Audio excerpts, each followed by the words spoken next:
O Espiritismo desvenda os grandes enigmas da vida. De onde venho? Para onde vou? O que acontece após a morte?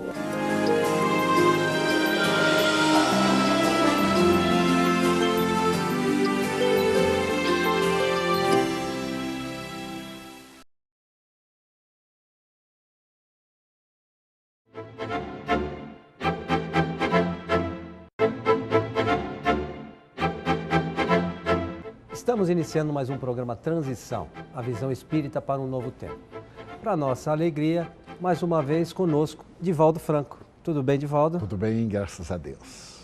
Divaldo, eu gostaria que você abordasse um tema bastante solicitado pelos nossos amigos de casa, que é a obsessão. Por favor, Divaldo.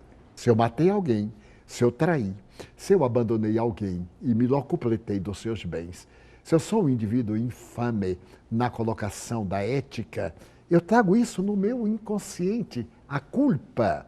Na psicologia, a culpa é um dos fatores responsáveis pela depressão. Essa culpa é a antena que vai permitir a sintonia com a minha vítima. Eu atraio. E à medida que o meu corpo vai se desenvolvendo dentro deste modelo organizador biológico, eu tenho um campo vibratório que o povo chama aura, essa exteriorização da aura. E nos momentos do meu desprendimento pelo sono, é claro, essa aura, que é um campo de energia, atrai aquele a quem eu amo, como também a quem eu odeio. E que se dá, aquele que eu odeio, o que me odeia, permanece no meu campo áurico e começa a influenciar a minha conduta. Começou a obsessão. Nesse estado de vinculação, surge uma simbiose. O agente agressivo entra nesse campo que movimenta as nossas funções orgânicas e nós captamos através da glândula pineal. E aquilo que era uma obsessão simples, uma tristeza, um estado de angústia, de insegurança, de desconfiança, torna-se mais grave. E nós passamos a ter episódios de insônia, pesadelos, em que somos perseguidos por seres monstruosos. Esses pesadelos repetitivos, que nós deitamos e logo experimentamos essa agressão terrível. São os espíritos que nos aguardam fora do corpo físico pelo parcial desprendimento pelo sono.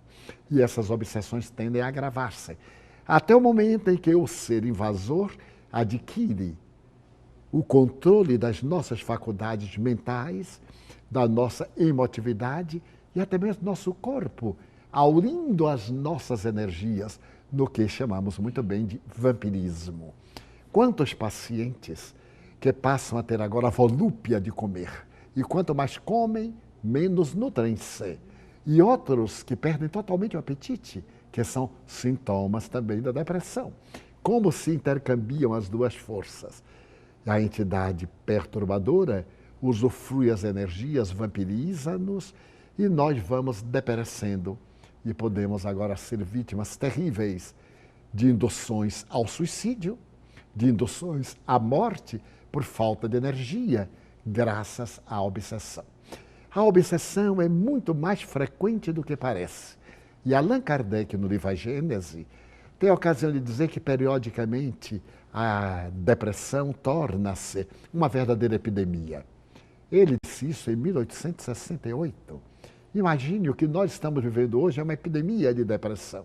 As pessoas desvairam de um momento para o outro, perdem a estrutura comportamental, têm uma linha de conduta e, de repente, dão uma inclinada para um lado terrível, chocando-nos. Pervertem-se. Essa mudança brusca de comportamento nem sempre é de natureza psicológica, mas é de natureza obsessiva. Observemos que a Organização Mundial de Saúde cunhou a seguinte frase: não existem doenças, existem doentes. Isto é, pessoas predispostas às doenças. Mas é uma tese espírita. Nós entramos em doenças porque somos espíritos endividados, portanto doentes.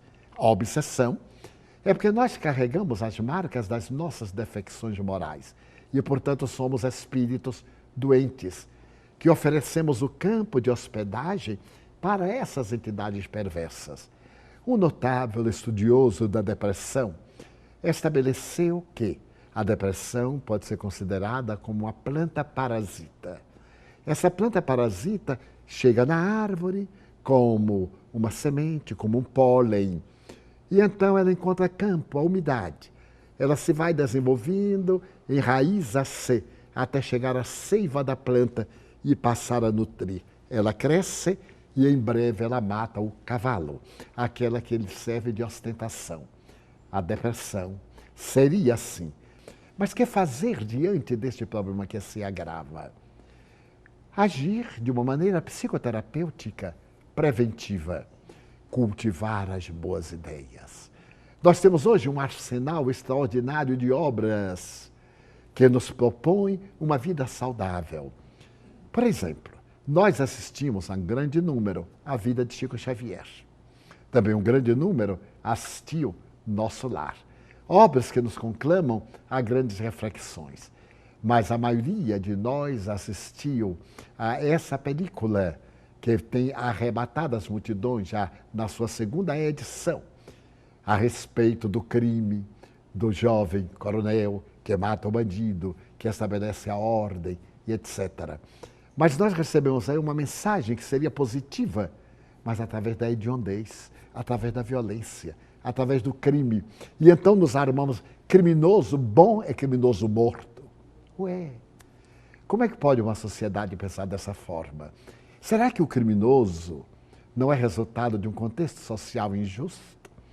Nós lidamos muito com crianças há mais de 50 anos e notamos que todo bandido é uma criança que foi maltratada, que foi perseguida, que foi expulsa do lar por uma mãe negligente, por uma mãe infeliz, por uma mãe que não tinha qualquer condição de tornar-se genitora e que joga para a rua para se virar, vá se virar. E joga para a rua uma criança de 3, 4 anos para mendigar. Naturalmente, vai cair na mão do traficante hoje, para usar o crack. Então, neste bandido, esta é uma das falências morais da sociedade. Não compactuamos em absoluto com a onda de violência que varre o mundo e o nosso país em particular. Mas será que nós não estamos diante de fatores que são consequências dos nossos erros de ontem, das leis injustas? Se recordarmos, a mulher sempre foi discriminada. Encontrou direitos, mas ainda não iguais ao do homem. E estava tão acostumada a ser discriminada que no momento da liberdade, com todo respeito e exceção, está tornando-se libertina, tornando-se promíscua, entregando-se aos disparates, porque, segundo a psicologia, toda vez depois de um largo período de escravidão e de limite, quando vem a liberdade, a pessoa não sabe usá-la, porque não conhece. Então atira-se à loucura. Então, criminoso bom é criminoso reeducado. Não através de presídios superlotados, em que toda a condição humana sai. Eu ouvi ainda há poucos dias, numa das películas americanas sobre prisioneiros, um deles que matou dentro do cárcere dizer: aqui só tem 2 alternativas, ou lutar ou ser a mulherzinha do outro preso. É natural. Aquela vida promíscua, como a cela pode caber 10, 12, 15 indivíduos na mais absoluta promiscuidade, sem nenhum trabalho, sem nenhum ideal, sem nenhuma esperança. Quando daí sai, o que é que ele vai fazer? O ódio à sociedade, porque a sociedade lhe deu esse reeducandário. O distúrbio do seu comportamento, a suprema ignorância, porque não sabe ler, não sabe escrever, ou se o sabe, vem utilizando negativamente.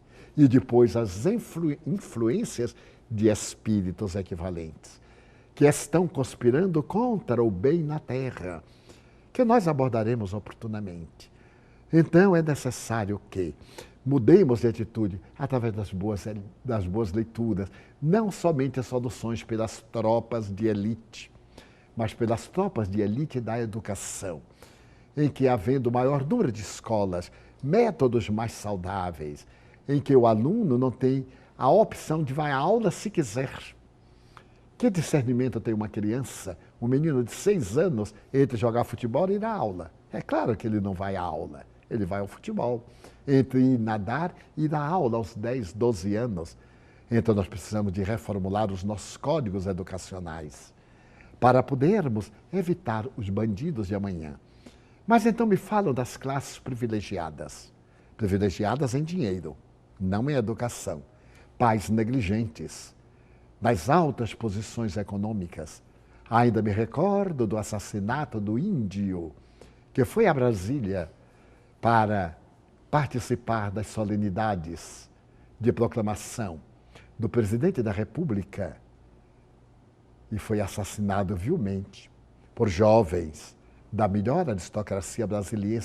Interessante notar que entre eles, filhos de autoridades, sem nenhuma censura de nossa parte. Mas é inevitável, porque é notícia pública. Onde estava a vigilância desses pais?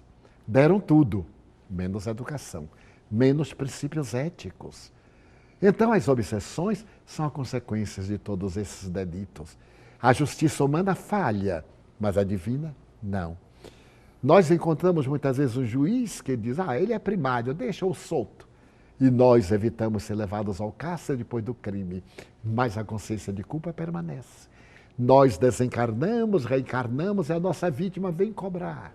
Ele não tem o direito, mas é claro, na sua ignorância ele se atribui como sendo o cobrador da dívida e a obsessão campeia. Dizíamos que solução preventiva, a boa leitura, as boas conversações, a ação da prática do bem, fazer o bem de qualquer forma, plantar uma árvore, um gesto de gentileza, um sorriso de afabilidade. Então isso constitui fatores que impedem o fenômeno obsessivo e também a depressão, porque nos enriquece de méritos perante a consciência cósmica. E se por acaso se instalou a obsessão, o que fazer? Allan Kardec orienta, no mesmo livro dos Médiuns, no referido capítulo 23, oração. Quando falamos hoje em oração, nos denominados tempos ultramodernos, parece que estamos falando de uma coisa arcaica, religiosa, supersticiosa, de uma mística. Não. A oração é um princípio psicoterapêutico dos mais eficazes, constatado em laboratório. As pessoas que oram recuperam a saúde muito mais rapidamente do que as pessoas que, enfermas, não oram. As pessoas por quem se ora recuperam-se com mais rapidez do que aquelas por quem ninguém dirige uma oração. São dados estatísticos dos mais modernos psiquiatras, inclusive de notáveis psiquiatras da Universidade Harvard, em obras que estão aí em qualquer livraria. Allan Kardec nos conclama a oração. A orar é levantar o pensamento à divindade, é cultivar ideias salutares. Na expressão da palavra, o verbo orar vem do latim os ores, boca. Abrir a boca da alma para esvaziar-se de ego e preencher-se de divindade. Então, verdadeiramente orar é um processo psicoterapêutico curativo. Recorrer aos valores acadêmicos da ciência convencional, a psicologia, a psiquiatria, a psicanálise, mas também a psicoterapia espírita, fluidoterapia, os passes, com unção, com respeito, em que os passistas devem ser pessoas conscientes de que têm uma tarefa de transmitir energias saudáveis. A sua conduta deve corresponder a essa exigência para ser um instrumento hábil de que necessita os espíritos superiores para ajudar. Porque um vasilhame imundo contamina qualquer líquido que nele se coloca. Expressão de Jesus. Não se coloca vinho bom em odres sujos, nem remendo novo em tecido gasto e podre. Então é necessário que o passista, que o espírita, no caso, que o portador da bioenergia esteja em condições de elevação terapêutica para poder melhor ajudar. As sessões de desobsessão, essas experiências mediúnicas em que se dialoga com o algoz e se o convence da trama, do drama, da sua infelicidade, tornando também saudável. Então é possível curar-se A depressão é óbvio. E o espiritismo é a mais avançada psicoterapia da humanidade para qualquer transtorno de natureza depressiva ou de natureza obsessiva. Divaldo, nossos agradecimentos, o nosso abraço e até o nosso próximo encontro.